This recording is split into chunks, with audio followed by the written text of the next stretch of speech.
Sorry, I just got like an insane stabbing pain in my chest. I can see that. Just look over. Just see Kayla says, I'm just dying. like a ghost. It's like the 5th time it's happened today. I hope I'm just- not dying. No. The spirits be getting you. That would be a better explanation, probably. Doing yoga, I was like in Cobra. I was like about to press up, and I got a stabbing pain. Like, That's my favorite thing that bodies do. It's just they every just now and randomly then inflict pain. they'll just be like, "Hey, I know you're just hanging out, but what if you thought you were having a heart attack?" Or what if you get a Charlie horse immediately as you wake up? Oh God. So that happens to you. I've had one Charlie horse in my life. It's not a Charlie horse. Well, first of all, what's a Charlie horse? I think it's just like a really intense cramp. Yeah, but Usually in your leg. it's always in my calf. I don't know. Of the time. You talk, I'll look it up. Anyways, there's one of my favorite things my body does to me is I will be sleeping soundly, knocked out, drool on my pillow. That good. You know, it happens to me about 2 times a year, but when you're in it, good Lord. And then my body will decide, this man's too comfortable. We've never let him have this sort of comfort. Let's cut that out. And I wake up. I don't wake up and then feel it. It wakes me up. Yeah, because that my calf is just seizing. Yeah, I will give you the definition of a Charlie horse: a sudden involuntary contraction of one or more muscles in the legs. Why is it called a Charlie horse? I couldn't tell you, but a Charlie horse is often due to long exercise or physical labor, especially in the heat, dehydration, age, pregnancy. And certain medical conditions may increase the risk of Charlie horse. Fantastic. Well, I do be dehydrated. But it legitimately, I have to fly out of bed. Because the only thing that helps is standing and like putting pressure on my leg, the calf that's struggling. So I just like, bounce straight to my feet. Yep. Stand on it and just like, oh, fuck, man, why? And then my leg is sore for 2 to 3 days after. It says a Charlie horse is harmless, but can be very painful.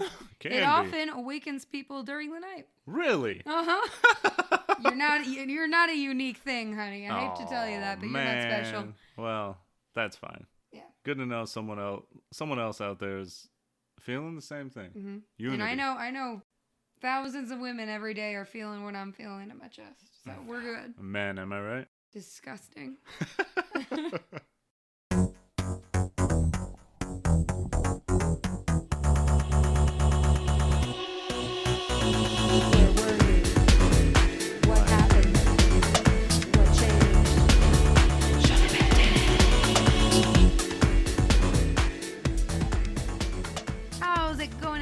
My name is Kayla, and I'm here with Eddie, and we are the Sho-Dependent podcast. It is the podcast that goes in and examines our codependent tendencies, or as we call it here, our Sho-Dependent tendencies. With the things that we love, be them TV shows, movies, books, video games, just anything that entertains us, that changes our lives, and makes us look back and think, where was I when I first met this? And how do I feel about this thing today? Why did this thing change me the way that it did? I'm forever changed. Yeah? That was my impression of an old man on his deathbed. And then he learns like a life-altering fact about somebody he knows. He learns that it was actually not pronounced Debussy. Oh my God. Oh, can't believe it. I'm forever changed. And then dies. All these years. Anyway, how are you doing today? Besides being stuck on this ussy joke. I'm feeling pretty good. It's not going away. We're a little loose. Yeah, you're really loopy today. I'm excited. Had a little run today. Feel good. Feel like I really earned, doing things. I got my exercise out the way. That's nice. Active. What was it? Nickelodeon 60 Minutes of Play. Oh, yep. Just, getting out there. Got 52. The Verb campaign. It's what you do. It's what you do. And then remember when they would be like, today, Nickelodeon's off the air. Yep. Go do something. Go outside, you loser. And then you sit there. Just surf the channels and find something else. You flick one up to 45 and Cartoon Network's on. There you go. It wasn't the next one. I think 36 was Nickelodeon. 36 was Nick. 45 was Cartoon Net. And then 46 was like Nat Geo. Yeah, and then sometimes you could get Disney depending on your provider. 37. There you go. Anyways.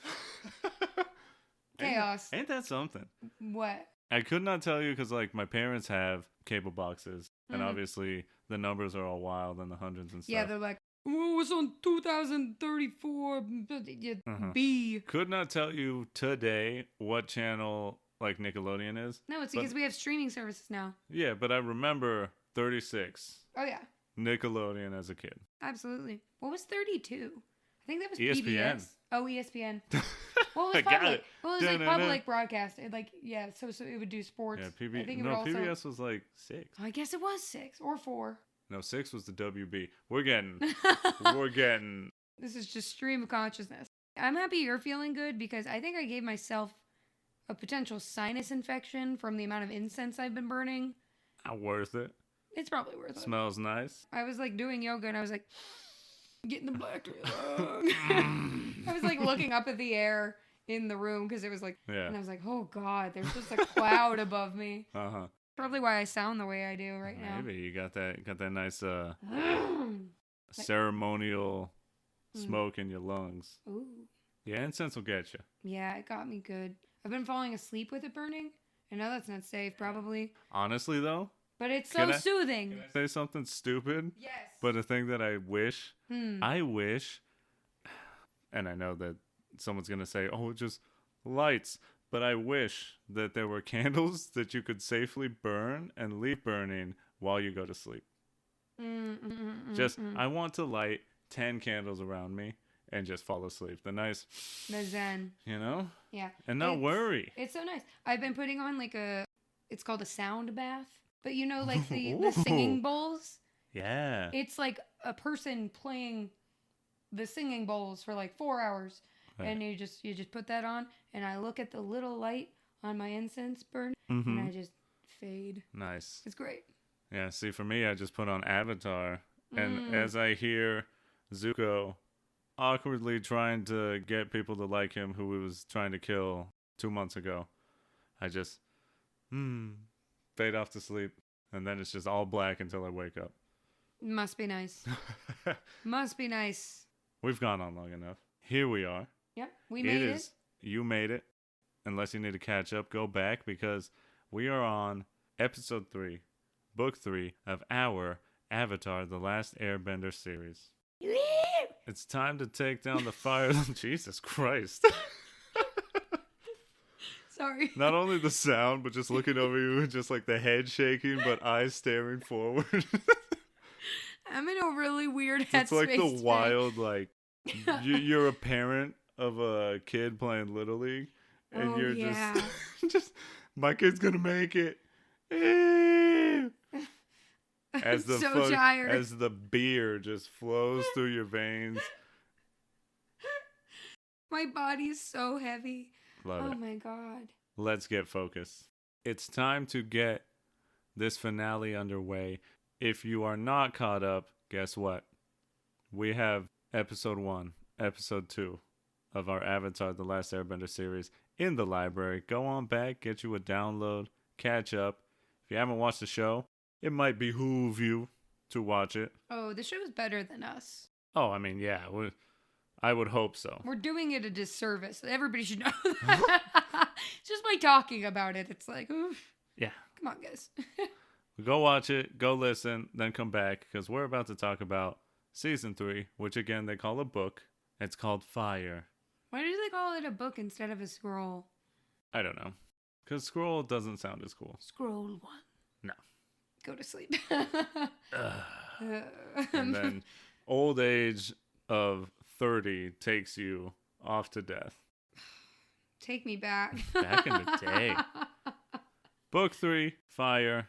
Let's get right into it. And go steady talking about why we love this series and its final season so much.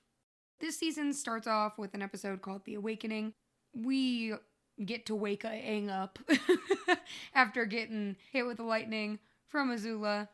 It's been a few weeks. Yeah, apparently long enough to where he has a full head of hair. Yeah, he's a fuzzy little chick. Just yeah.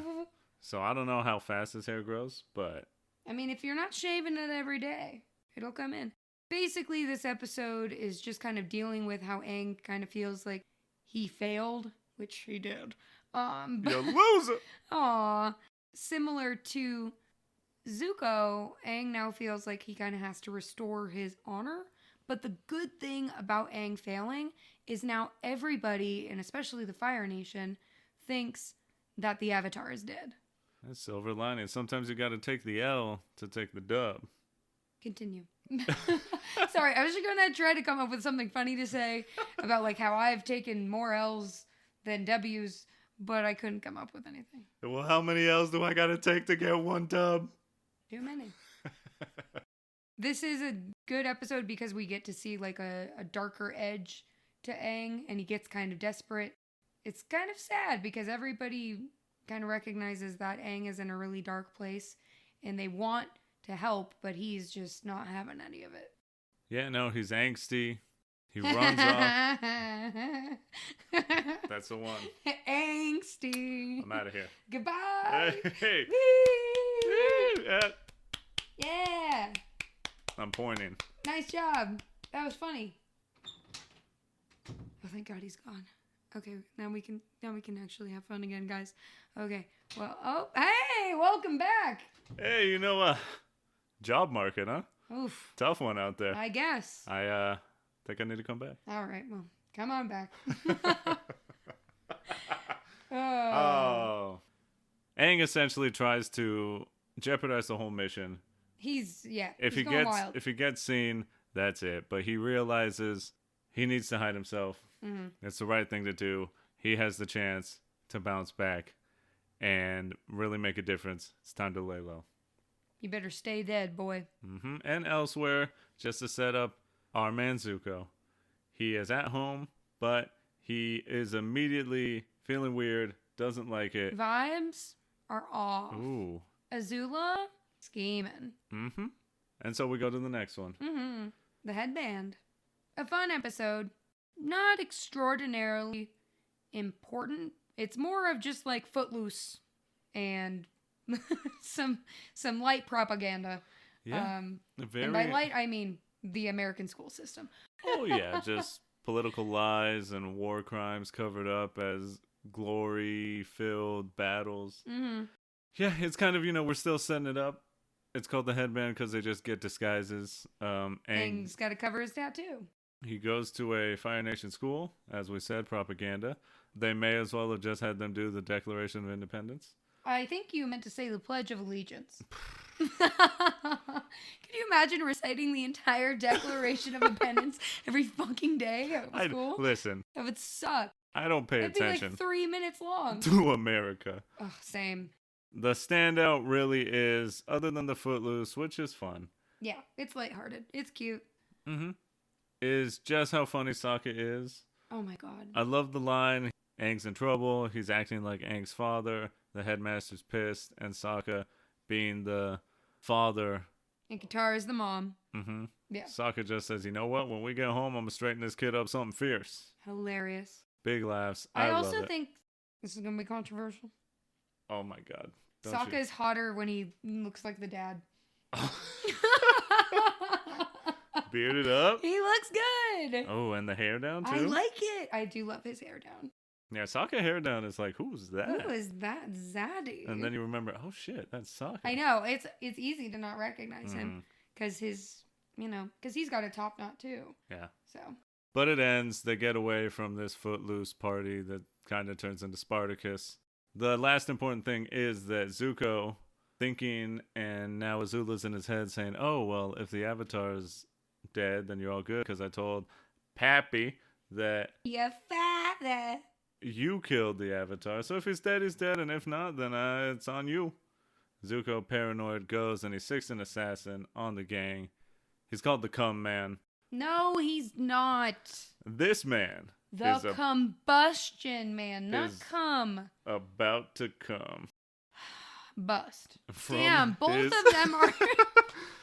Dang it. This boy be busting from his head. They are both synonyms for jizz. Cum and bust. Something was up. The only one that's and missing in? is the shun.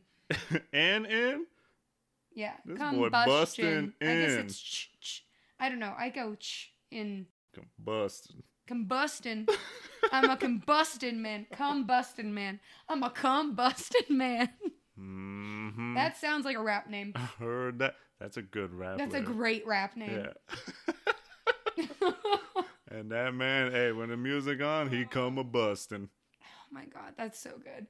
Anyway, this man also looks like Ricochet from WWE, and if you don't know who that is, look him up. He's got like the same freaking face. It's great.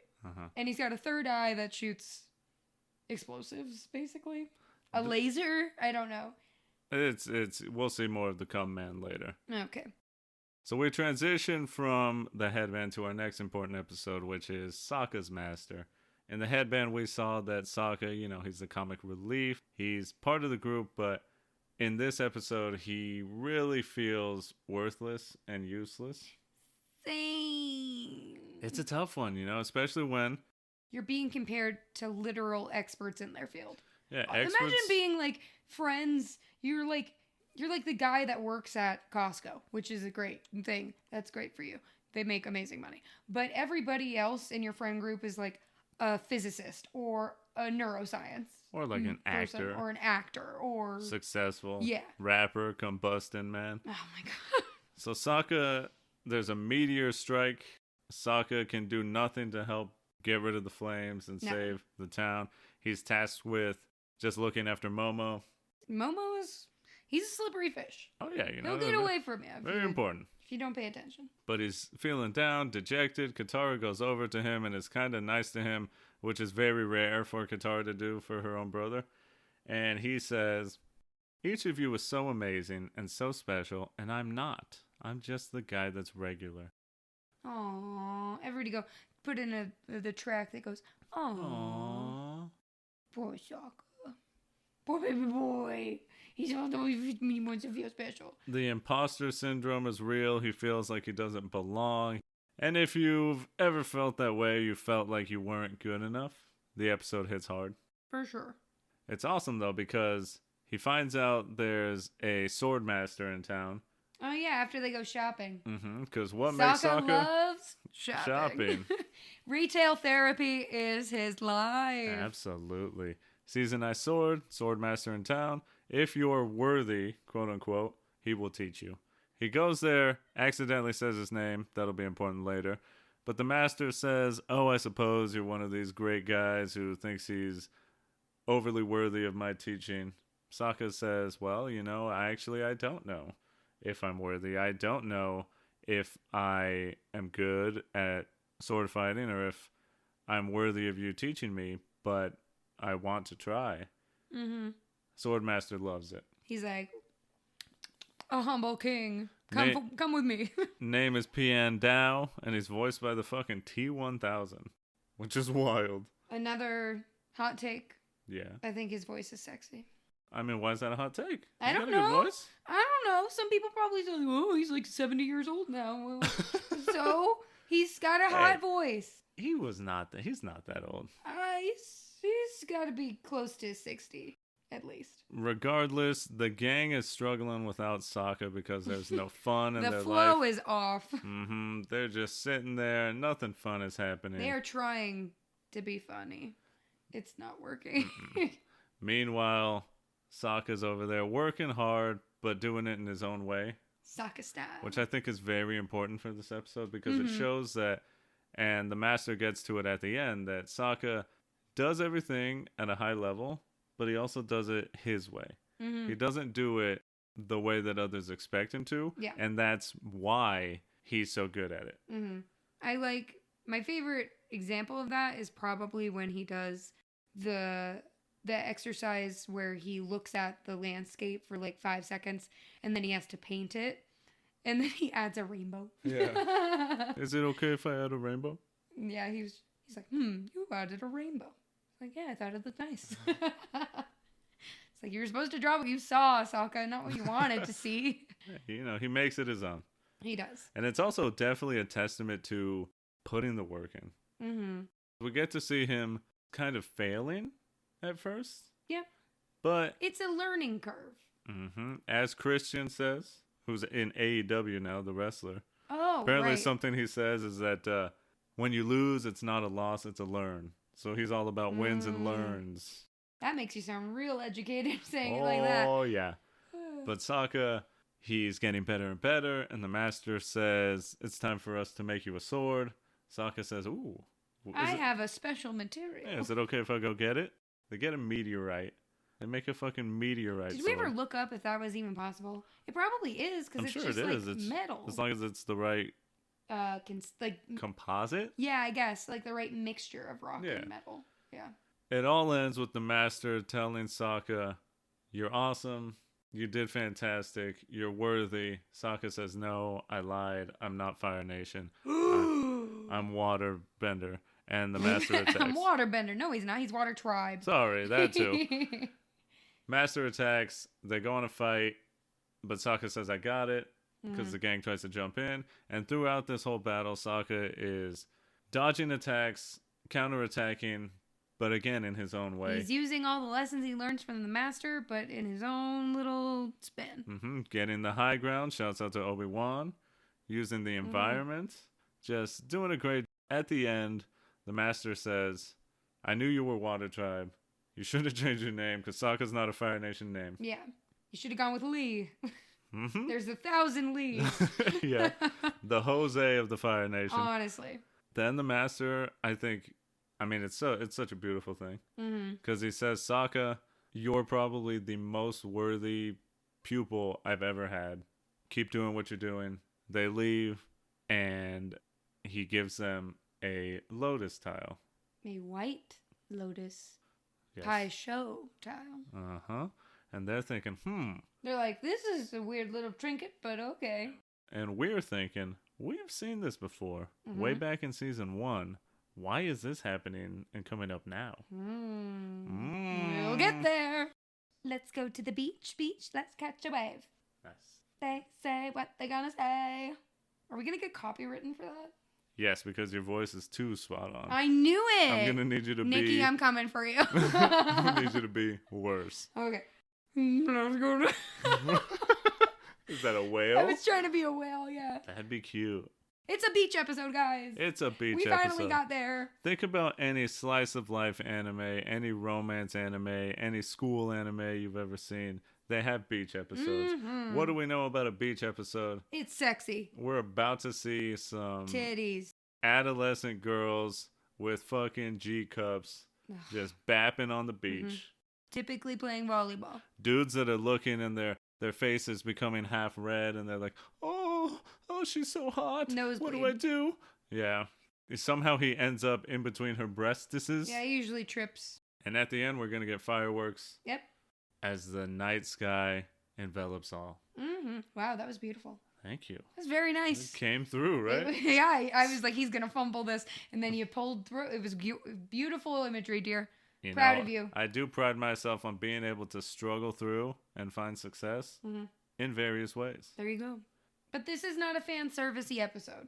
No, only ever so slightly. It's like the Salt Bay, just sprinkled a little bit of fan service in there. I mean, they're at a beach. Yeah. They're not They're gonna wear bathing suits. Exactly.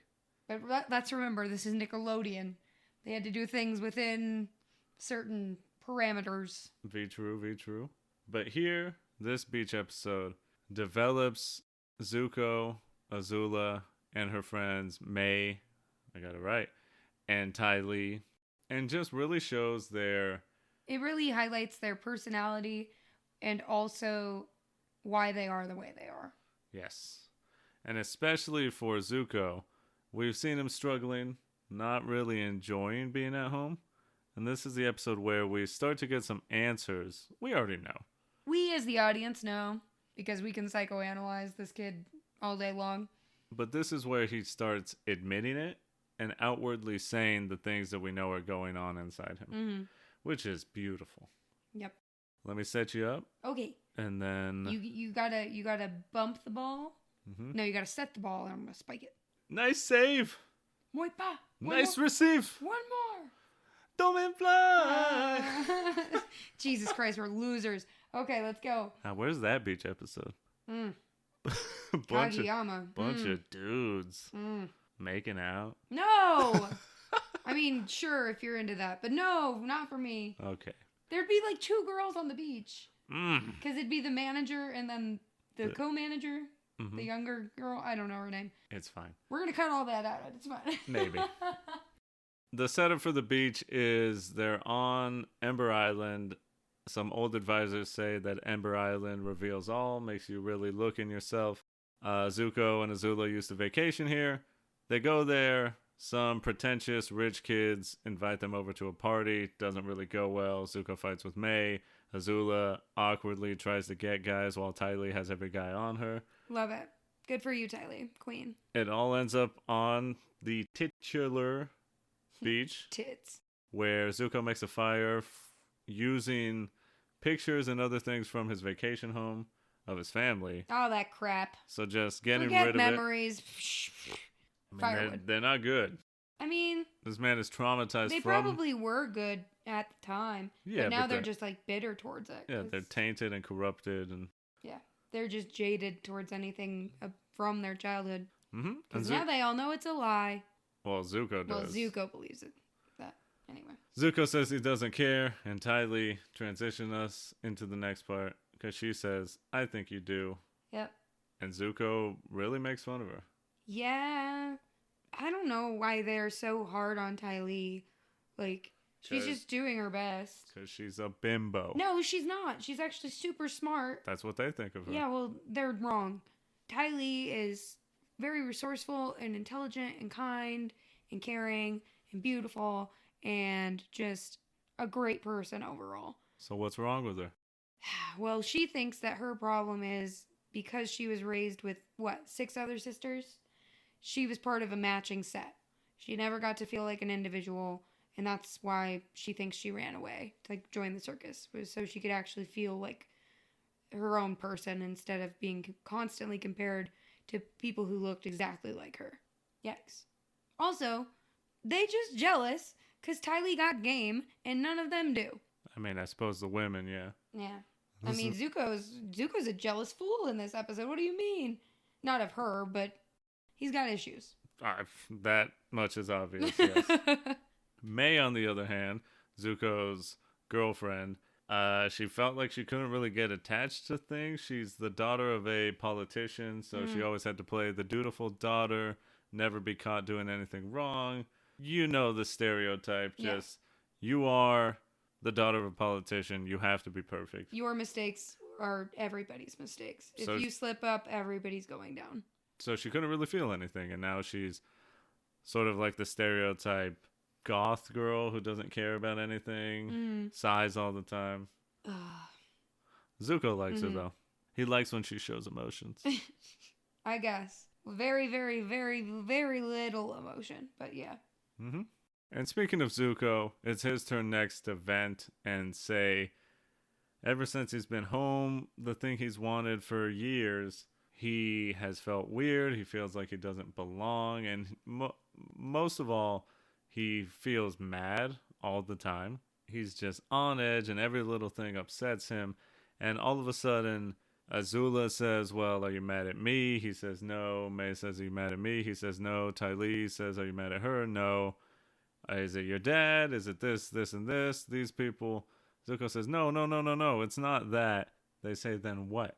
Why are you mad, Zuko? Who are you mad at? And then he just stops and he causes the fire, the bonfire they have, to burn itself out in a huge eruption. And as he does that, he says he's mad at himself. And then the fire dies down and everyone's silent. And Zuko's just looking down and he just turns around and says, I'm mad at myself because I just don't know what's right and what's wrong anymore.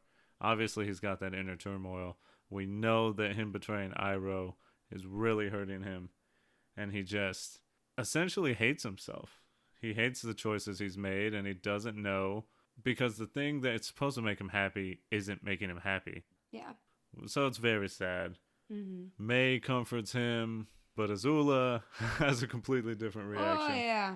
Yeah, Azula is so jaded about everything. She responds with, everyone played their part so perfectly, because from what I can interpret from Azula, she's just a straight up sociopath, And she kind of genuinely believes that nobody actually has real emotions. They're just kind of putting on a show. Like, yeah, I mean, all ugh. her friends, her two best friends, and her brother throw their emotions out, how they're Yeah, they're being feeling, extremely vulnerable. and are clearly experiencing turmoil within themselves and are hurting. And she just treats it like, oh, well, that was something. Good job. Glad you all got that out. Can we move on and do something else? Yeah, congrats on your feelings. Yeah, and then she like tries to kind of blend into the group half-heartedly by saying like, "Well, I could complain that my mom didn't like me. She thought I was a monster." And she was right, of course, but Mm-hmm. it still hurt. It's kind of that thing that all people do is they slip a little bit and Yeah. let it out. Even She if they, shows a little tiny bit. but then she recovers with a little humor. Mm-hmm. Love it. She's broken. Oof. She's probably the most broken out of all of them. Yeah, but she just hasn't realized it yet. Not yet. Maybe she will by the end of this. We're here. If we have the siren, can we get the banger alert going off? Banger alert. We got a banger coming through. It is this season's episode of the season, Wow. in my opinion. Hot take, hot take. Season 1 had the storm. Season 2, Tales of Ba Sing Se. Mm. Season 3, the Avatar and the Fire Lord. This episode is about Avatar Roku and Fire Lord Sozin's relationship and how this relates to Aang and Zuko. There are some just absolutely chef's kiss moments in this episode that not only connect to the characters Aang and Zuko, but just sort of give us the essence of the series as a whole. Yeah. The reasons why this series is so good are all in this episode. One of the great moments is showing the brotherly bond of Avatar Roku and Fire Lord Sozin. Mm-hmm. What a way to get to their ultimate message that Aang gets to later. Mm-hmm. Of the Fire Nation people that are all different. Yeah. Because especially in times of war and stereotyping and racism and all that, if a country does something wrong, then all of its people are seen as that. Yeah. When that's 100% not true. So this shows how Roku and Sozin, polar opposites in the world nowadays, were best friends, essentially brothers. Yeah. And they just love each other so much. Like they did everything together as kids. They grew up together. Sozin encourages Roku to go after the woman of his dreams. He's his best man at the wedding. Aww. It's so sweet, and we see them laugh together and just be people, that it's more effective when we see what becomes of their relationship and what becomes of the Fire Lord. Because it's also crazy to think, like, you could think of some of the worst people in history. I won't name names, but, people have committed war crimes and just hurt other people and full of so much hate. And it's wild to think of them as young kids who were probably innocent at one time. Yeah. And just, how did this happen? Mm-hmm. Yeah, it's a very nuanced episode. We get to see so many, you put it perfectly earlier. It's so much of what makes this show great in a singular episode. Mm-hmm. Part of that is definitely because it again shows the relationship between Aang and Zuko in many ways. That's the formula in this series for a banger episode, is the connection that Zuko and Aang have and how they're so similar, even though they start off as enemies. Yeah. Another beautiful, beautiful thing in this episode is when Sozin is training, he reveals that he knew Monk Gyatso. Aww. When he was younger and he was training to become an airbender. Gyatso was like a young kid. He was like probably like, I don't know, 10 or 11. Yeah, something like that. He was young. No beard, he's clean faced, doesn't have his arrows yet, but he's a little trickster, little troublemaker, just like Aang was. Makes you wonder where Aang got it from. And it's so nice to see that Monk Gyatso was always that way. Yeah. Troublemaker of an old man, which is fantastic. Realized I messed up and said Sozin's training. It's Roku's training, but whatever.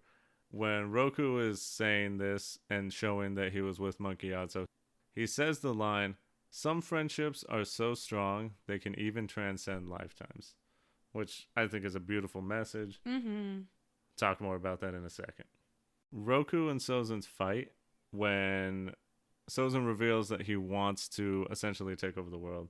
He's on the warpath.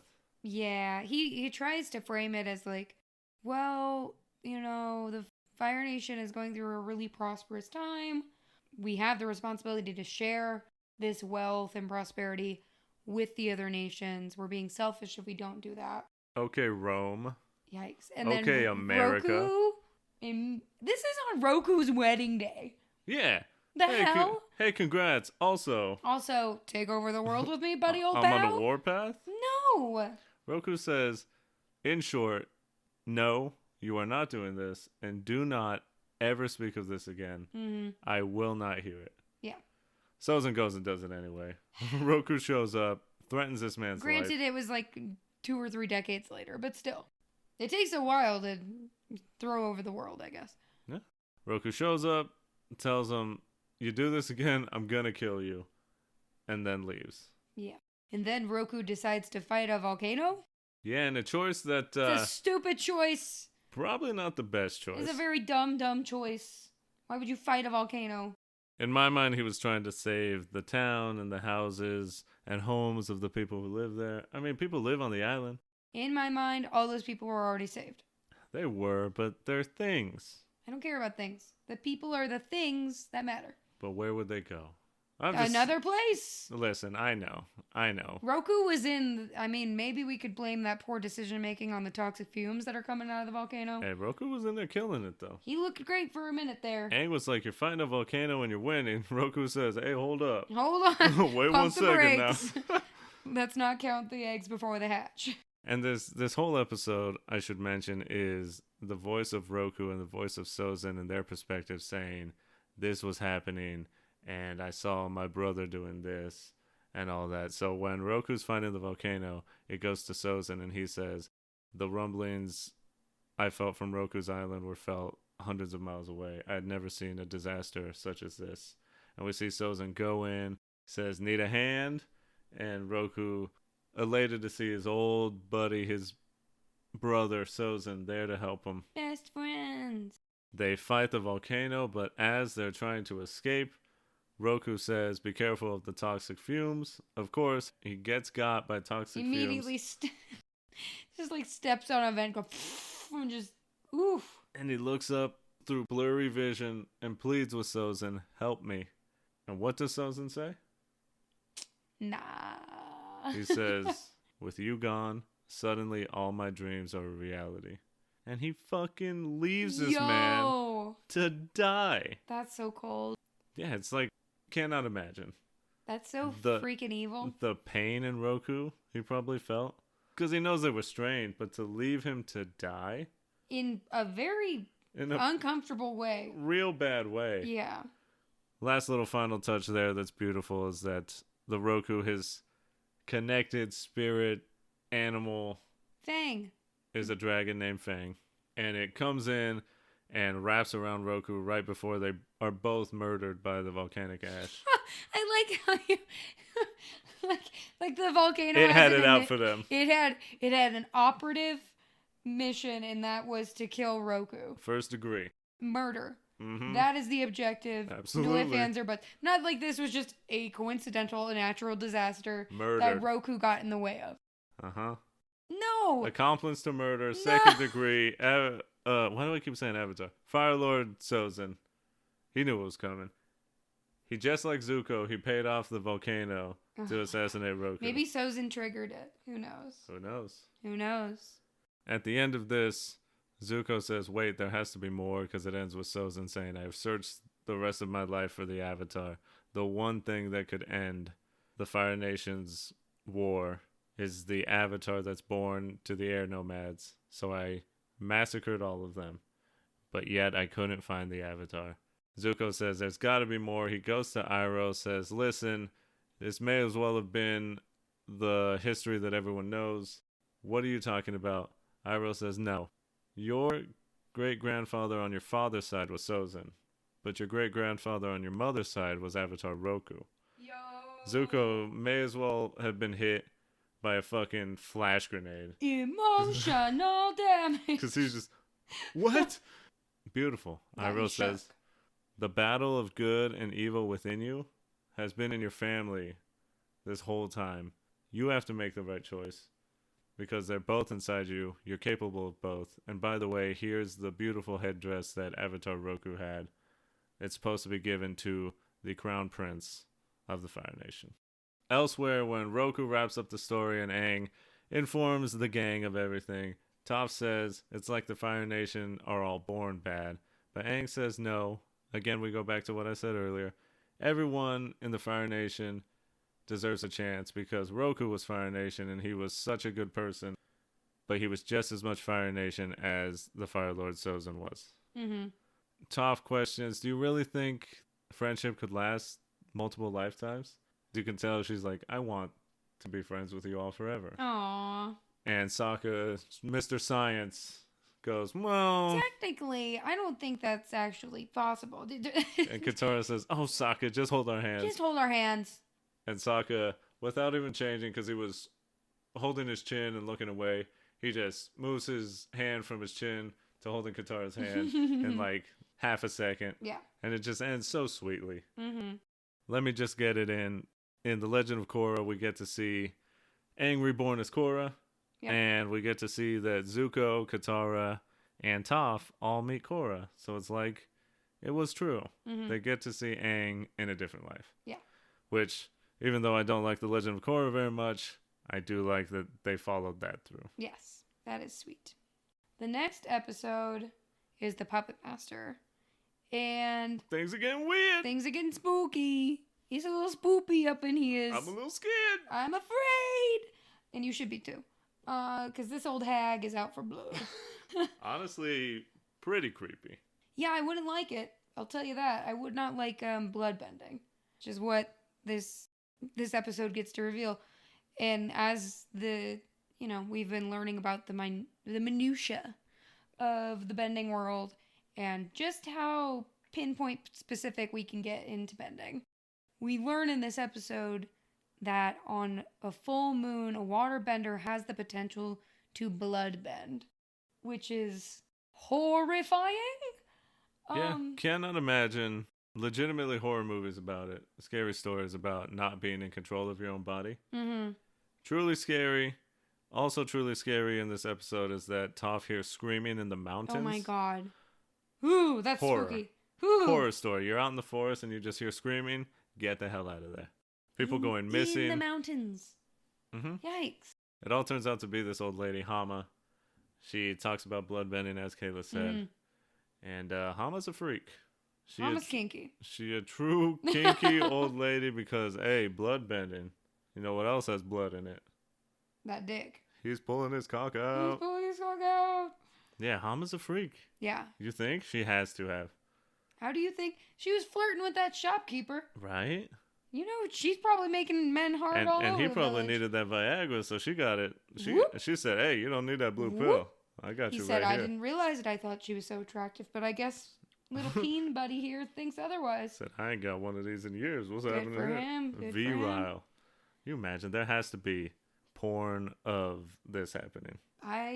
The world is not a unique place. Just These thoughts have been thought by others, and we know that. Just like, that's also a horror. Being rock hard forever. There are people that experience that. And not being in control of it. There are people that experience that. Yeah, that's wild. Yeah, or like, and I know, like with men, it's like perpetual erections. Yeah, but for women, it's like infinite orgasms. Right. So that sounds so bad. Yeah. That sounds horrible. That would be so debilitating.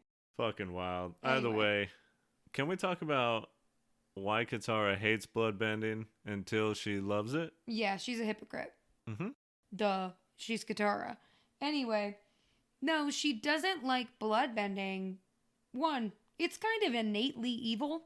Oh, yeah, forcing other people to do things against their will. Yeah. Not really on the good side of the spectrum. No. But I think it's also like the idea of... Wow, I just thought of this. But it's like a corruption of the purity and the pure nature of water. Like water is probably what some people would perceive, besides air, probably to be the purest element. Yeah, you can heal with it. Yeah. Yeah, so this is the opposite of healing. which is doing harm. Yeah. Because from what we can tell, bloodbending is painful to experience. Yeah. Everyone would see it happening on is like, what the fuck they're like is shaking. that? And they're like contorting in weird ways. They're in pain. It builds up by sucking the life out of plants. Yeah, just murdering living things, sucking the water out of them. Mm-hmm. Which, kind of badass, not gonna lie. Oh, yeah. Like, just taking down trees like it's nothing, pretty impressive. But Katara really does not want to learn this skill, besides Hama essentially forcing her into the position where she has to do it, because Aang and Sokka almost kill each other via bloodbending, and Katara has to bloodbend Hama in retaliation, and Hama gets her way. Katara bloodbends, eventually, spins that needle on her moral compass yet again, because she's about as consistent as a flip-flop. Yep. So we move on to the next one. The episode is called The Day of Black Sun. It is 2 parts. And for as important as it is, because it's the invasion of the Fire Nation, it's what they've been building up to since the first episode. Yeah. It doesn't need much explanation. It's an action movie, guys. Because it's mostly just action and fighting. Here are the things that we really like about it and feel like we need to talk about. Sokka second-guessing himself. He fails his speech to rally the troops and say the plan and all that. He gets very down on himself. His father has to take over, but once his father is injured, Sokka knows he has to step up, and he shows that he can. Yay, Sokka! Very important. Woo! We definitely see that Katara is strong, and we knew that. She's very strong with the water bending. Yeah. So she does a good job there. She's helpful in the invasion. Oh, yeah. Someone who's not very helpful is Aang, realizing far too late that the city is abandoned. Like, you can tell immediately, but you're flying above everybody. Yeah. You're telling me you couldn't immediately do a 180 and be like, you guys, no one's here. Hey, yo. And Toph, MVP, finds the underground bunker, because when Aang says, Fire Lord's gone, Sokka says he wouldn't go too far. Toph says, there's a bunker underground. Good thing I can sense things with my feet. Yay, Toph. And the only other important thing, before the most important thing, is that Azula distracts Sokka, Aang, and Toph from getting to the Fire Lord while the eclipse is going. Hence the name, The Day of Black Sun. Firebenders didn't have fire bending during an eclipse. 8 minutes? Yeah. For like 8 minutes. It's a very narrow time that they could be successful. And Azula hella distracts them. Oh, well, I've got Suki trapped. Suki! How dare you! Damn you! Just ruins all the time they had. Most importantly, it's really about Iroh and Zuko. What a shock that this is what we love. I love it. Iroh escapes his prison cell. This whole time he's been in prison. Acting like a crazy old fat pig of a man. Mm-hmm. Just acting like he lost his mind. The guards hate him, except for one nice lady. He tells her, don't be here tonight, which we all know what that means. We all know what that means. Boy busts himself out of prison. The hell out. With no firebending. With no firebending, because this man got jacked. Yeah, yoked. But most important is that Zuko writes a letter to Mai, leaves it on her bed, and he confronts his father, Fire Lord Ozai. My man Zuko is the realest of real here, and he ain't taking shit from his father at all. Because Ozai says, get out of here. Zuko says, here's the thing, I'm not taking orders from you anymore. Here's some other things. He gives this beautiful speech that I will give you in a second, but I just want you to think, does that sound like any country we know of? Because Zuko says, growing up we were taught that the Fire Nation was the greatest civilization in history, and somehow the war was our way of sharing our greatness with the rest of the world. What an amazing lie that was. The people of the world are terrified by the Fire Nation. They don't see our greatness, they hate us, and we deserve it. We created an era of fear in the world, and if we don't want the world to destroy itself, we need to replace it with an era of peace and kindness. Your uncle has gotten to you, hasn't he? Yes, he has. Aww. So beautiful, because when Ozai tries to Yeah. just belittle He his tries feelings. to call him a coward. He's like, the only reason you're telling me this is because of the eclipse. You wouldn't tell me this to my face. Not just that, but also when he questions, you're only thinking this because your uncle told you this. Zuko says, yes, and I'm proud of it. Yeah. He finally... This is the face turn we've been waiting for, again, damn it. he's finally putting it outward and now openly saying, Iroh is the father figure to me. I believe in what he believes in. You're not my real dad. Yeah, he influenced me, not you. Love it. He ends it by saying Zuko's going to join the Avatar to take out Ozai. As Kayla was about to say, Ozai says, well, you're only doing all this because there's no firebending with the eclipse. Why don't you stay? See how big of a man you are. Zuko says, you know what? I don't really need to do that because taking you down is the Avatar's destiny. It's not mine. What a king. Zuko dips. Yeah. And he follows the gang. Mic drop. Mic drop. And he follows the gang Mic drop. as they retreat to the next episode, the Western Air Temple. Which is a really weird temple, by the way. The architecture, it's upside down. Yeah, it's one of those civilizations where they Built into the cliffside. built into the cliffside, which is cool. Yeah, but it's upside down. Why is it upside down? I don't know how that would work. How do you build something like that? Very carefully. I suppose you start from the top and work down, but that's fucking wild. Yeah, I have no idea how those buildings are even functioning. Is everything just on the ceiling, quote unquote ceiling, but it's the floor? I don't know, because the building looks like it's upside down, but everything is actually built right side up. Mm-hmm. So everything would I'm confused. be on the ceiling, technically. It's like the dream where your house is upside down. I've never had that one, but I No? have had the dream where my house was full of water, but there was always a foot of air left at the ceiling, so I could always take little breaths in between. Boom. Boom. Mm-hmm. Were there little air bubbles that you could put your head in to get more air underwater? No, but I did have a dream that I could be a mermaid. Beautiful. Thanks. Western Air Temple, we get to see Zuko try his darn hardest to be good. Yeah, and to somehow, some way convince the group of people he's been trying to murder? Capture and or murder for the past 9 months. Somehow convince them that, hey, my bad. That ain't me anymore, man. That's the old me. Also, I can help you guys take out the Fire Lord. Why? Why can you help? Well, as the invasion has failed, Sokka says the new plan is the old plan. You need to learn all 4 elements. Take on the Fire Lord. Problem is, who's going to teach me fire? Solution is, Zuko's here now. Yay, Zuko! Hello, Zuko here. Oh my god. Oh, he's got very low charisma rolls, doesn't he? A little himbo boy. Oof. He's a himbo with... He's rolling like 6s. Maybe an 8. It ain't working. It's not going great. The gang obviously hates him, says, no, you did all this bad stuff to us. Katara again references the Fire Nation as if Zuko was there. You killed my mom personally. You shithead. Lady, I was a fucking child when this I happened. was like your age when this happened. You do realize I'm like 1 to maybe 2 years older than you? Toph is the only level-headed one. Granted, she's been there.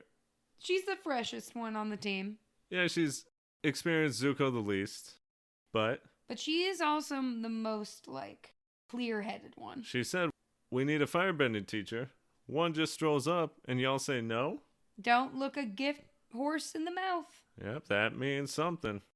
Zuko also accidentally says that he sicked the cum man on the group. He's back. Which is like... The cum bustin' man. Mm-hmm. And later he says, I should have just lied and said Azula did that. Why the fuck did I tell them that? Why am I so dumb? Low charisma. It's because you roll in 1s, man. That was a 1. That was a 1. Yeah, that one was bad. It was not only is this not working, but you're going to make it worse. Yep. You said any ground you gained, lost immediately. Uh-huh. Oof. Toph accidentally gets burned by Zuko. It's a pure accident. Mm-hmm. The gang says we got to get rid of him, but the cum man shows up. Not the cum man. Starts busting at the gang from his forehead. Zuko steps in, saves them because it would have hit them. Yeah. They weren't privy to the cum man's busting just yet. Zuko saves them, Jesus Christ, it The- works so well. The gang sees it happen. Sokka takes out the cum man with a boomerang to the head. Blows himself up. Boy busts on himself. Oh, don't you guys hate it when that happens? The worst, right? The cleanup. Sometimes you bust yourself. And Zuko survives. They have one more talk. Zuko apologizes. He says, listen, earlier I really was not explaining myself well. But says he knows he has to be careful with fire. Apologizes to Toph. Because with fire bending, you have to be extra careful to not hurt those around you. And Aang hears this, flashes back to when he burned Katara, and says, I think you are supposed to be my teacher. They take a quick vote. They say yes. And Zuko says he will not let them down. Just to once again say and show that she's a piece of shit and annoying, Katara goes to Zuko and threatens his life.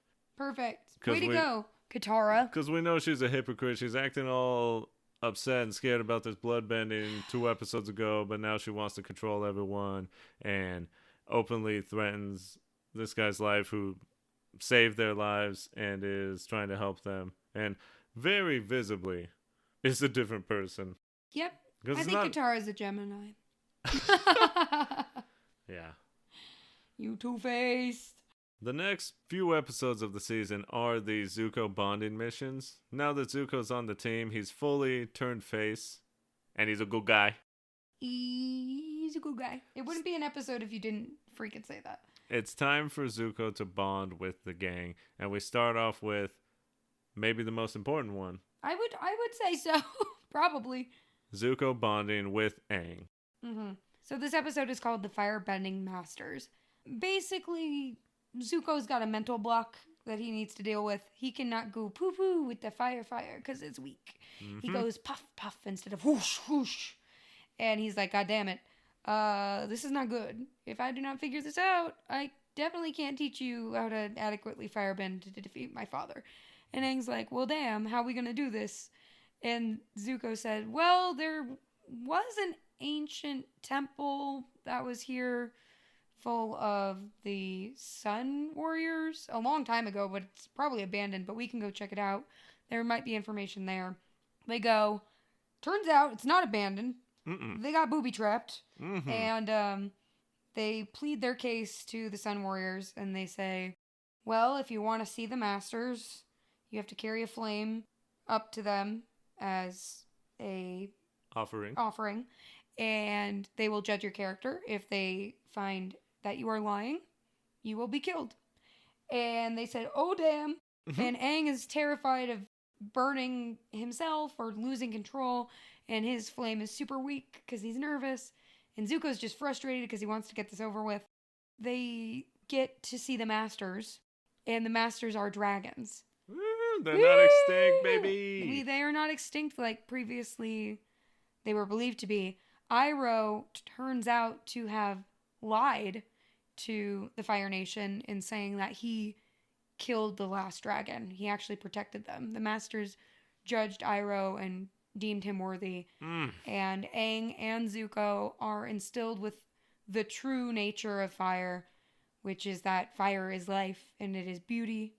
And it has just as much power to create as it does to destroy. Zuko gets his zing back. He's got his mojo going. Aang feels more confident and comfortable.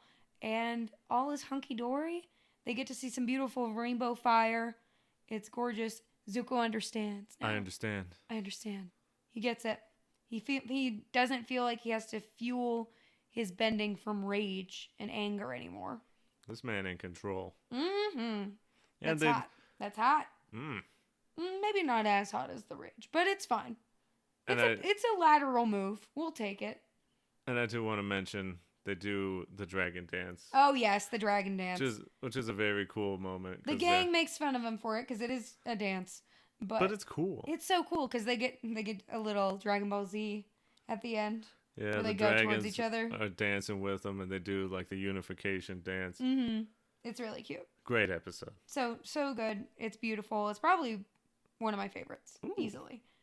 Well, we go from that one to the Sokka bonding mission. Sokka bond! Apparently they wanted them to really bond because this one's a two-parter. It's called the Boiling Rock, named so because that's the name of a prison where the Fire Nation takes political prisoners. It's like the equivalent of Alcatraz, but instead of being on an island, it's in the center of a volcano. Yeah. So they take people there. Sokka inquires about prisons because he wants to go break out his father. All the adults were captured during the invasion. He asks Zuko, where would it be? Zuko says, Boiling Rock. Sokka says, all right, I'm not going to go. Psych, I'm going to go. Zuko knows. Sokka's a bad liar. Yeah, and they go together. Cute. On a cute little warship. While they go there, Zuko and Sokka very awkwardly aren't saying much until they finally start to open up, and Zuko says he feels really bad about leaving Iroh. He says he betrayed him. How could he do that? He probably hates him. Sokka says, yeah, that's rough. Zuko talks about leaving the Fire Nation and how he left his girlfriend May. Sokka says that mean-looking girl. Zuko's like, hell yeah, that's my girl. Love her. Probably should not have broken up with her via letter. Sokka says, my first girlfriend turned into the moon. Oof. Zuko's response is bewilderment, followed by the phrase, that's rough, buddy. Because what do you really say? How do you respond to that? My girlfriend turned into the moon? Sure she did, dude. Sure. Oh, yeah. All right. Okay. Sure. I mean, Zuko probably knows about it, right? Yeah, I think he wasn't there. But Iroh would have told him. I mean, he was there, but he wasn't. And he saw Yue, right?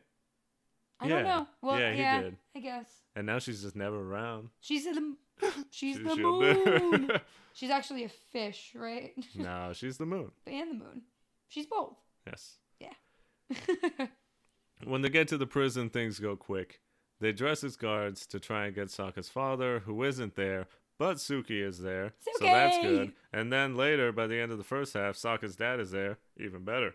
They have to work together with a prisoner who finds out they're trying to escape, so he gets to escape with them.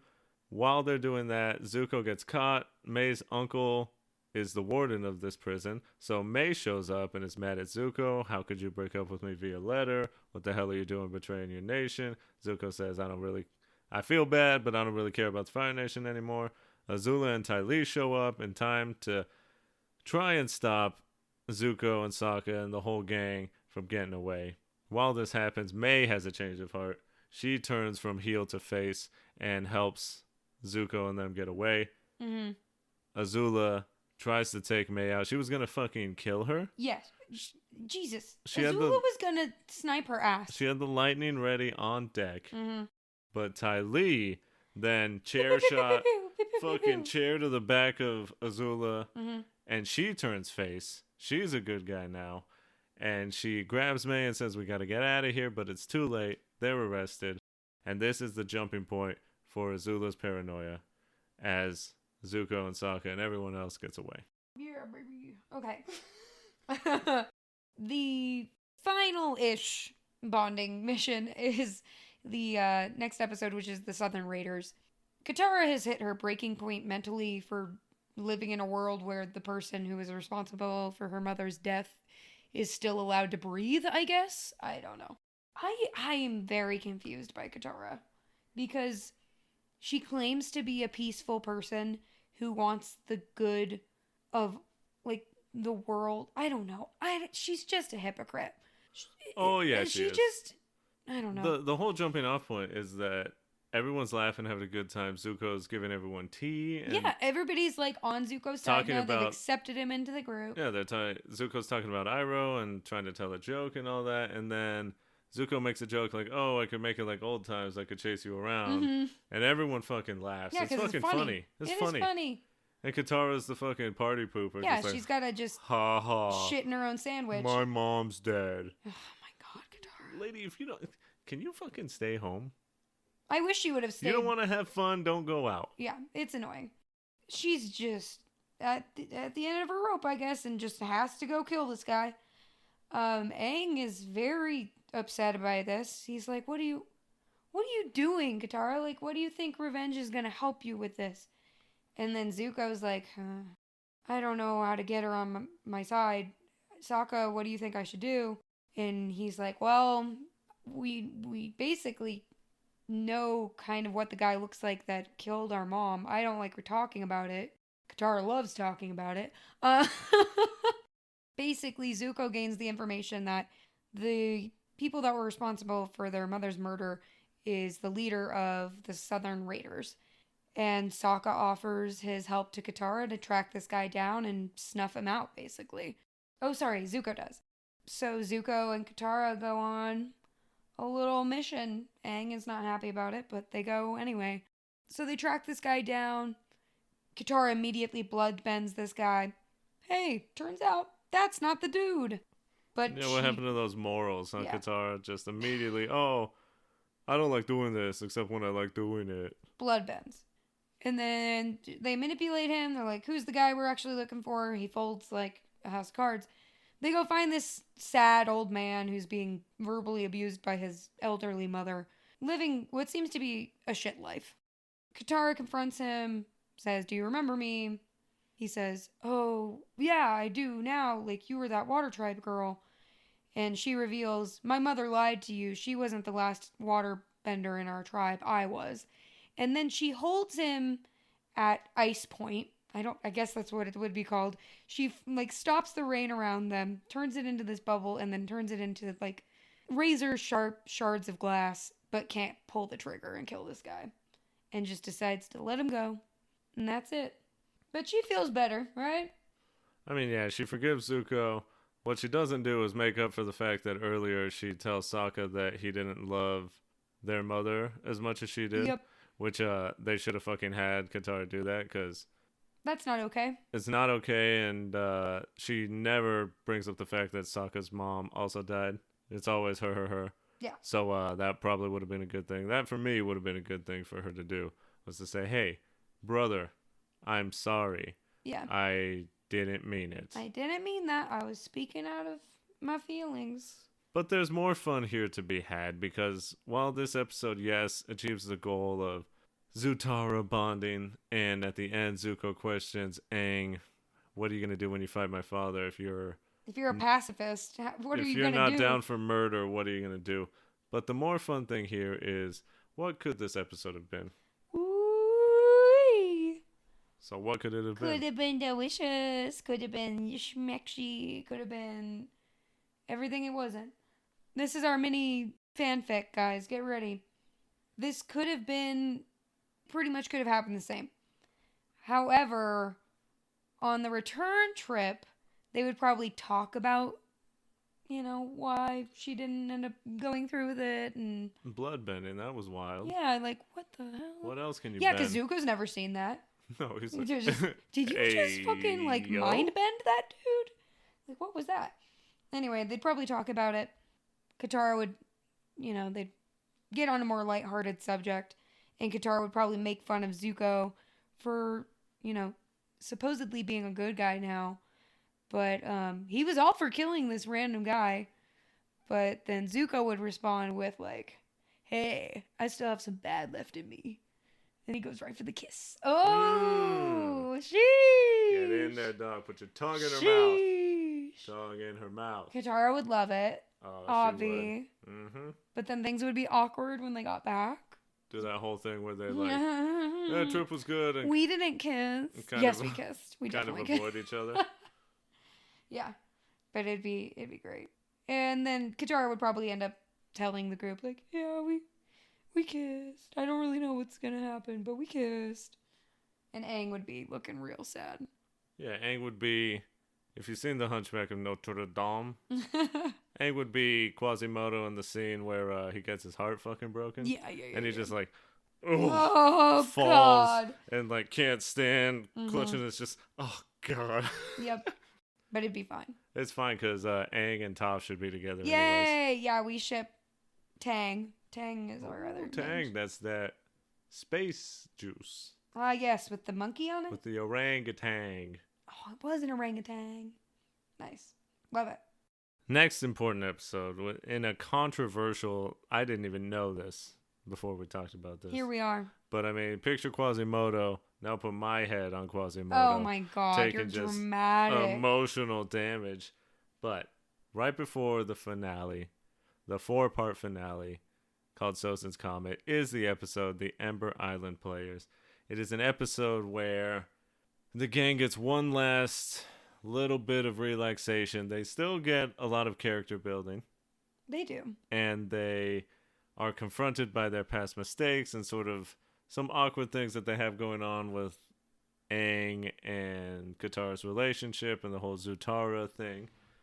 But they go to a play put on by the Ember Island Players that is essentially a recap of the entire series, but from the perspective of the Fire Nation. So this episode is Fire Nation propaganda. We get to see the gang made fun of by the Fire Nation, and we get to see most of the very important events. By the end of it, the gang feels more bonded and ready for what's coming, but I just like this episode because it's a nice, quick little reprieve. It's a quick little deep breath before the finale. And it's such a great way to recap the series. Because with long series like this, you need a final recap. A refresh. That little build up, especially since this was an episodic week by week thing. It's just a nice little, hey, it's all about to end. Enjoy these characters a little more. Fair enough. Yeah, I don't really care too much for this episode. I think it's useful. I just am not like, oh, I really want to watch this episode. It's just kind of, it's a meh. It's a meh. All right. Well, it's just a synopsis, so it's fine. But like you but said, there are character developing points. They do have to confront like their inner circle issues, which is good. But overall, not my favorite episode. I mean, Zuko... It is funny. There are some good lines from Zuko and Sokka and Toph in there, so it's pretty fun. Yeah, Zuko says, we're seeing all of our worst parts. Yeah. I don't know. I just love it. It's fantastic. I do like that Toph is portrayed by a big hunky man. That is very funny to me. Yeah, and ultimately we get to see the what if scenario, and the gang does too, because at the end, when they catch up to where they are, they think the play's over. But psych, Fire Nation wrote their ending, which is Ozai triumphing, Azula killing Zuko, and Ozai killing Aang, and the Fire Nation takes over the world. So it's a nice little, hope we succeed. That's pretty scary. That's a good wake-up call. Speaking of a wake-up call, here comes the comet again. Very nice. Blazing through the sky like a memory. This is going to be really bad. Oh, yes. Yeah. This is not good. We've reached the finale of the series, Sozin's Comet, a 4-part banger. It goes bang, bang, bang, bang, because there's 4 parts. Let me just run you down the important parts, and then we'll get to the things that are important to us. Yeah. To take a quick step back, Aang is still struggling with having to kill Ozai. Does he or does he not have to? Zuko is not excited about everyone taking things so lightly. That's because they thought they were going to move their second invasion back a little bit after the comet shows up because Aang's not ready. Zuko says, not a good idea. Fire Nation's going to use the comet to eradicate the Earth Nation the way they did the Air Nomads. Everyone says, why didn't you tell us? Zuko says, why didn't you tell me that you changed the plan? Yikes. Aang, Crisis, cannot even kill a watermelon that's supposed to be the Fire Lord. So he disappears.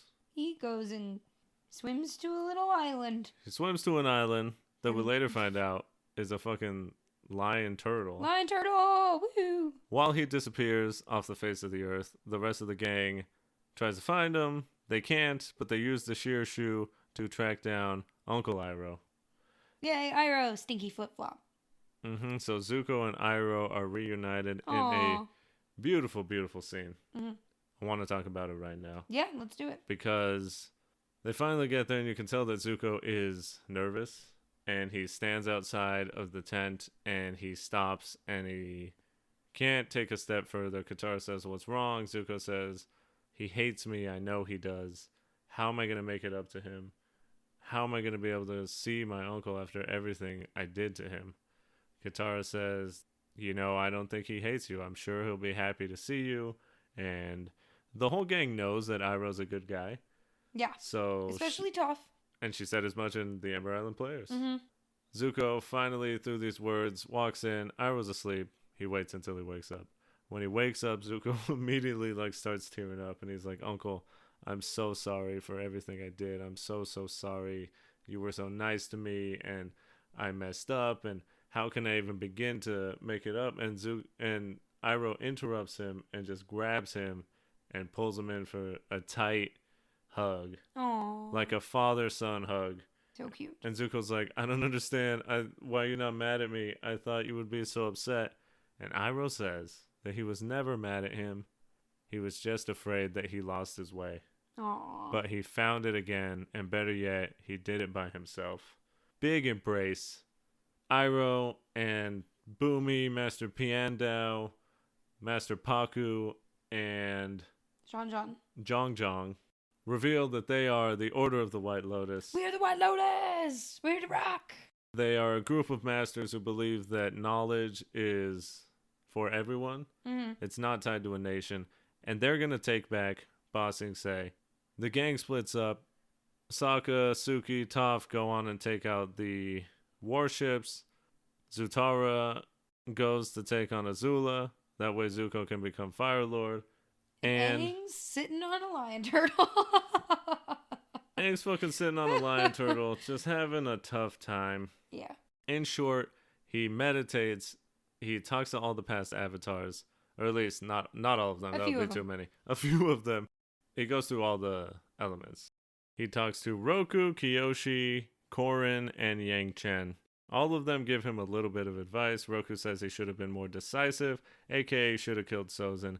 Kyoshi says she would kill anyone because only justice will bring peace. Korin says Aang has to be active. He can't just sit this one out.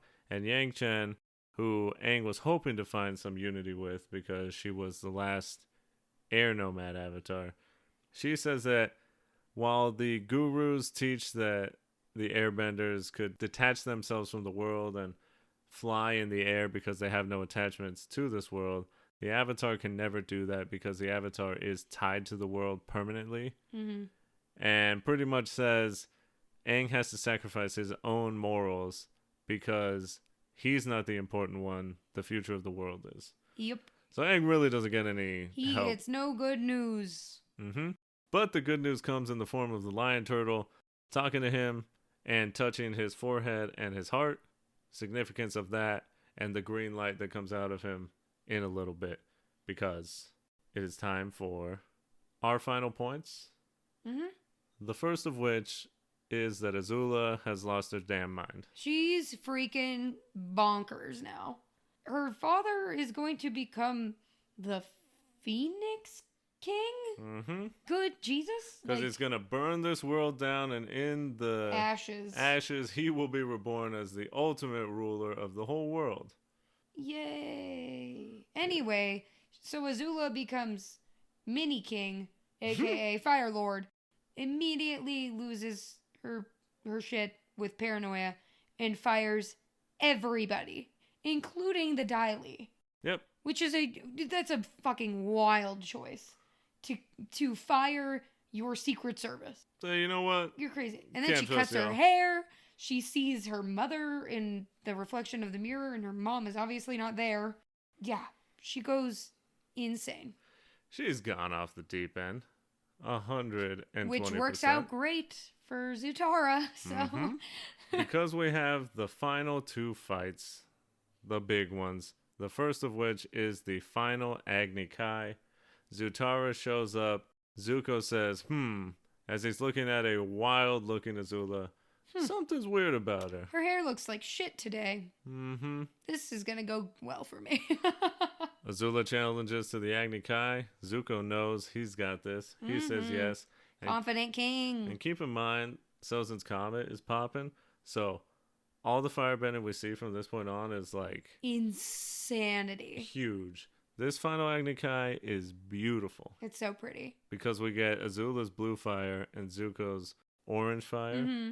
And we get to see Azula, who's normally controlled and perfect. Yeah, It's super just precise. throwing wild punches and wild moves, and the whole time, it's so fucking sick. Cause Zuko's just, he's grounded. He's like breaking all her offense, and he's throwing some offense back, yeah, but it's almost like he's only throwing it back as like a, It's like a side effect. yeah, it's like he's trying to win, but he's very minimal in his offense. He's mostly just like, What is it? It's very Bruce Lee, like very going yeah, with the flow. flow. He's flowing like water. He's flowing like Hey. water. There you go. Yeah. So he's just kind of going with her motions and then returning that back to her, which is what Iroh taught him to do. Oh, so good. So what a series. Ah! And it's and like there's no voice. It's all just this beautiful orchestrated music that's playing over this fight and the other important fight that we'll talk about in a second. Zuko, yeah, I cannot express how cool it is to see him just breaking all her offense, and he's just winning and wearing her down, and she's starting to panic because she's supposed to be perfect and stronger than him. And she knows she's losing. Oh yeah. And that's driving her even crazier. So it finally comes when Zuko breaks their silence and tells Azula, "What, we got no lightning today? You know, what's the matter? Are you holding back? Yeah, are you afraid that I'll redirect it?" And he's ready, because he knows he can do it. He redirected it from his father, who's supposed to be stronger than Azula, right? Mm-hmm. Zuko's good, but the problem is that Katara is there. God damn you, Katara. Yeah, but it's not, Azula's the one who did it. Yes. She's supposed to be Agni Kai 1v1, but she sees Katara. I mean, Katara hasn't interfered at all. No, because she knows what's up. Yeah, she knows it's She knows her man's got it. Azula goes for the lightning to Katara, Zuko. Oh, this is so sad. And then it could be so much better. It could be so much better if they were romantically involved. We'll talk about it, because he dives, he does the classic yelling no.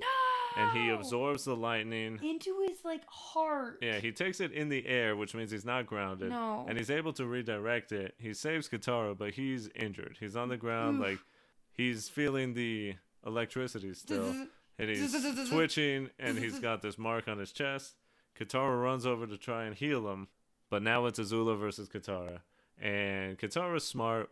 We will give her that, obviously. It's not like we think Katara's total ass. No. Because she is a great waterbender. When it comes to fighting, she's very effective. Very tactical, because she sees the water underground, or underneath her, gets Azula to stand on top of it, then she freezes them both, is able to manipulate the water to tie Azula up with a chain, and Azula is defeated. You subdued. It is a shame that they didn't decide to go with the Zutara storyline, because this could have been the pinnacle moment. I think it's the moment that should have happened instead of what happened at the end. But when Zuko takes that lightning for her and then she wins against Azula, it would be nice if she ran up to take care of Zuko, and then they finally admitted their feelings for each other and kissed. It would have been the best.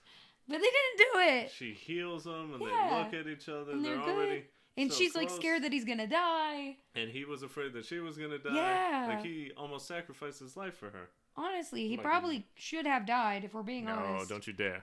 Not my baby boy. He took unprotected damage. Well, it's not unprotected. He redirected it. I guess. He didn't absorb it. Not super well. Well, yeah, but he did it. Best he could. Oh, what could have been? Would have been so good. Would have been so much better. Now we're finally at the ultimate battle. Woo! Fire Lord Ozai versus Avatar Aang. Aang shows up. He's dropped off by the lion turtle, and Ozai sees him. He burns all his clothes and freaking jets over to Aang. Yeah, he's I gotta be sexy for this fight.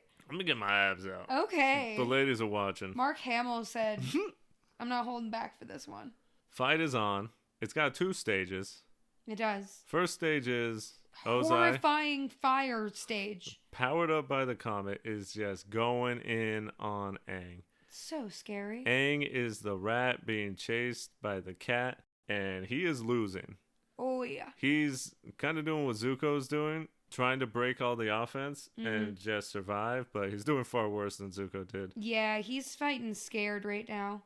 He's fighting scared. He's losing. He puts himself in a rock and just tries to wait it out, but that's not going to work.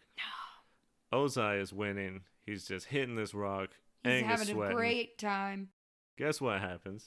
In a absolutely ridiculous stroke of luck for Aang, the rock explodes and sends him flying backwards, and his burn mark from the lightning on his spine perfectly hits a rock, and this unlocks his avatar state. Yeah, it like the chakra block that he had is now unblocked via rock. Mm-hmm. Yeah. That was a lot of ka sounds, but yeah. Nice, it's good though. Good alliteration. Yeah.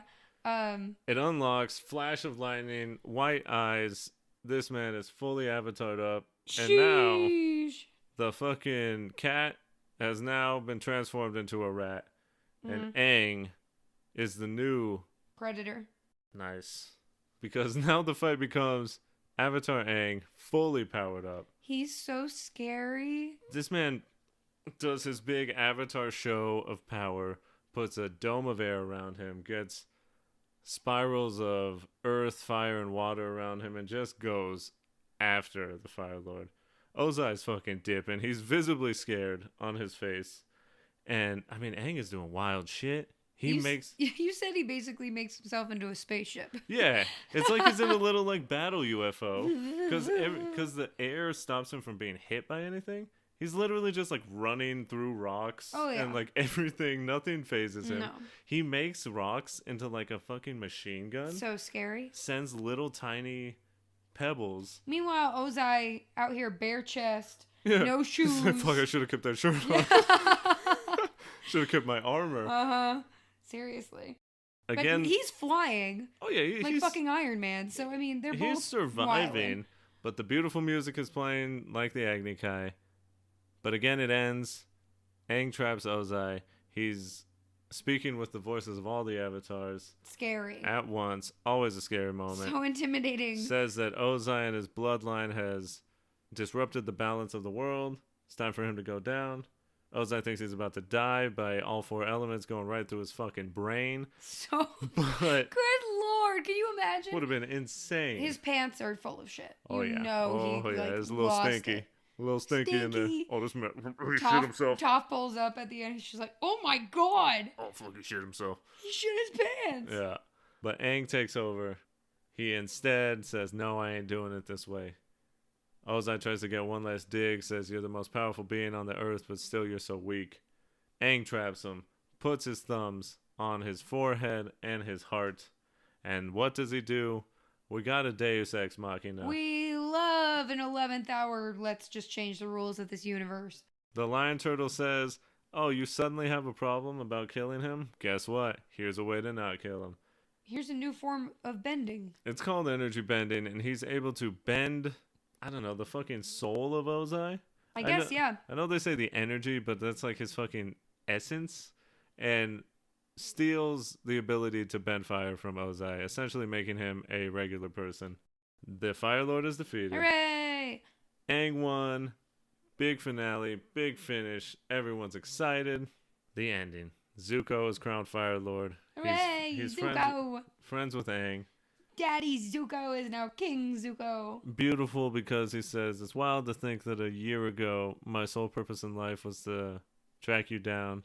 And he says, and now, and Aang finishes his sentence. He says, and now we're friends. Aww. Yeah, we are friends. Big bro hug. Just like their great-grandfathers, kind of. Beautiful. It's not really Aang's grandpa, but you know what I mean. Just like Aang in the past life. Yeah. And Zuko's great-grandfathers. Zuko gives a great speech talking about reshaping the world together. Unity, love, peace. Mm-hmm. And Iroh finally gets his tea shop in Ba Sing Se. Aww. Everyone's there. What's it called? The Jasmine Dragon? Yeah. Nice. Sokka makes a nice drawing of everyone that isn't so nice looking. Everyone's making fun of him. But Toph gets the final words. Keep in mind she is blind. And she says, well, I think you all look perfect. Big pop. Yay. And we get the final kiss as Avatar's love. Sorry.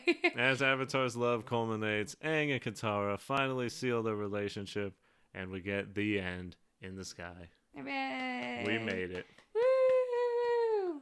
There's one final thing.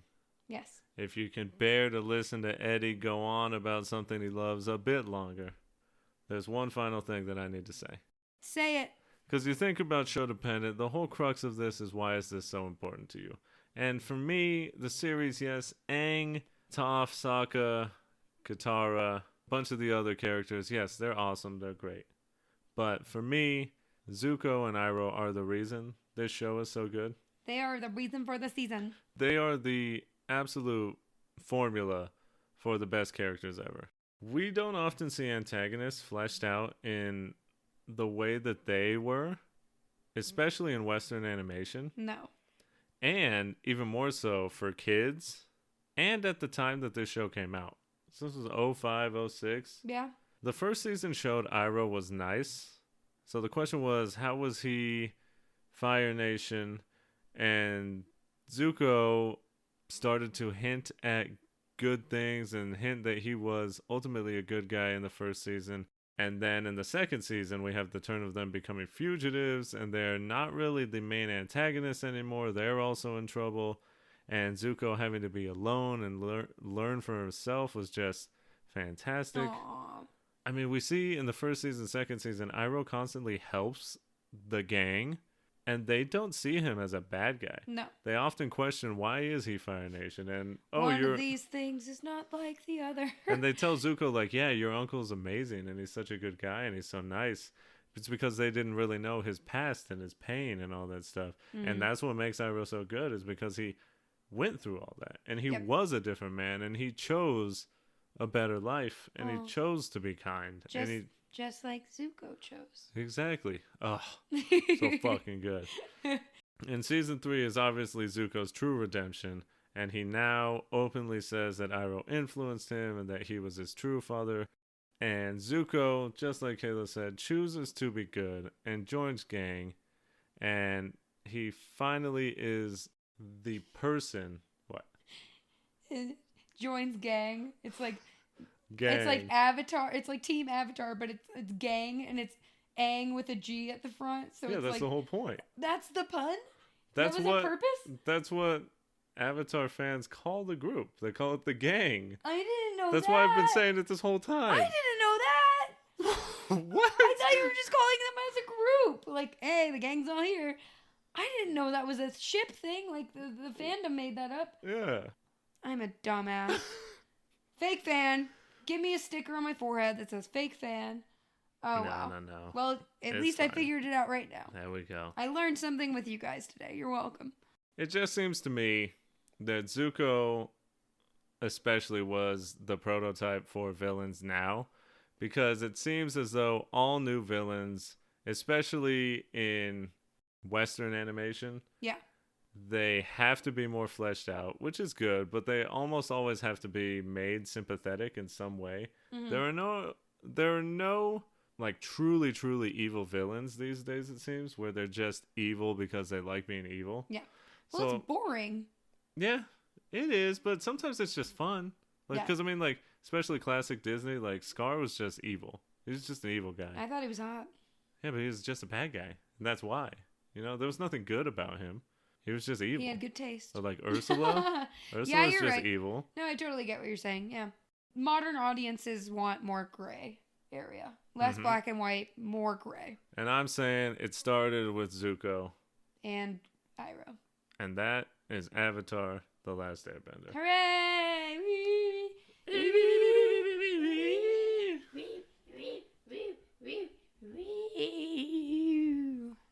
Defining the relationship. This show has grown on me over the years, for sure. Avatar is such a comfort show for me now, and every time I watch it, it just like helps me escape the world, but it also gives me perspective on my own life and what I'm going through in the moment. It's really cool. It's great that this show can help me cry if I need to cry, or remind me to be brave, or it can help me stay grounded, and it can also remind me to do some self-care, especially when Iroh's talking. This show is kind of like self-care in a nutshell for me. Like, I look at this as, if this was a relationship, it'd be like a favorite stuffed animal for me. And anybody who knows me personally knows I love plushies and how well I take care of my stuffed animals. I just know it's always going to be there for me as a source of comfort and love, and I will always display my love of this show with pride. I really, really think that Avatar: The Last Airbender is one of the best forms of media in our generation, without a doubt. And I'm very happy to get to rewatch it every time we sit down and pop it in the DVD player or stream it online. It's great. And I really hope that if you haven't watched the show, what we've talked about together would encourage you to watch it, because I think everybody has something they can gain from this show, because it is full of lightheartedness but also amazing lessons. So I love this show. I'm definitely show-dependent. Yeah, to put it simply, Avatar: The Last Airbender is one of my favorite things ever, and it's a TV show that I truly love. From the banger episodes to the amazing music and the best characters ever, this show is everything to me. It's a near-perfect TV series that I am fully show-dependent on. Truly a comfort show. The music always draws a subconscious response from me. I hear Leaves from a Vine, the tears start welling up. No. I hear Avatar's Love, and I'm suddenly just whisked away to some weird mixture of nostalgia and hope for the future, and I just feel taken to somewhere else where everything is going to be okay. As I've said a few times now, Zuko and Iroh are two of my favorite characters ever, period. I could talk about this show for hours, day after day. You have. Honestly feel like I could do more. I know. It's crazy. Anytime anyone says they're an Avatar fan, I'm instantly like, cool, let's talk about this for hours right now. Let's talk about how good this show is. Without this show, my life would be worse. I definitely fully believe that. Cannot wait to watch this show again and continue to share my love of it with others. So thank you for listening. Hooray! And that is it. Let me say it again. Thank you so much for listening to this episode, to this series, for giving Show-Dependent a chance to entertain you, to bond with you, and to maybe get you to experience some new things. Yeah!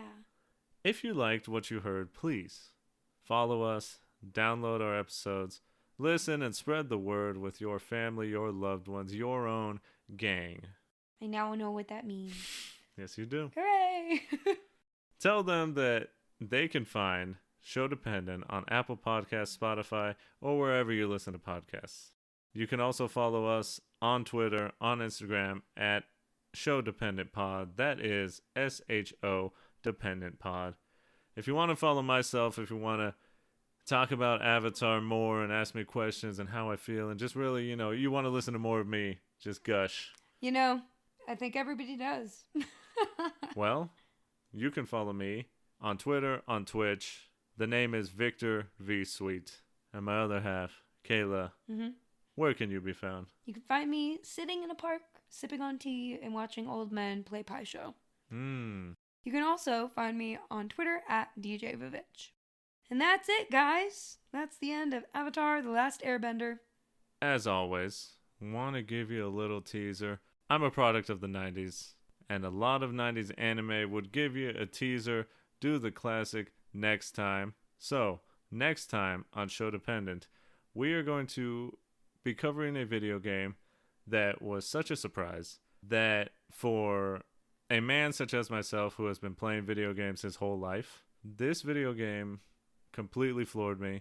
It's one of my favorite games I've ever played. It's so inventive. The story it tells, I think, is beautiful. And we're loving it so much on the second playthrough, I can't wait to play it a third time. Mm-hmm. And as somebody who hasn't played many video games at all, I found it very enjoyable as well. Yeah, it does a little bit of everything, and we'll tell you more about it because the next episode is on It Takes Two. Let's end things, as always, with a quote from the book of Iroh. Perfection and power are overrated. I think you are very wise to choose happiness and love. My cat recently passed away. We had to put her down. So we would like to dedicate this series to her memory. And just a reminder for you all to also live with peace and love. Thank you.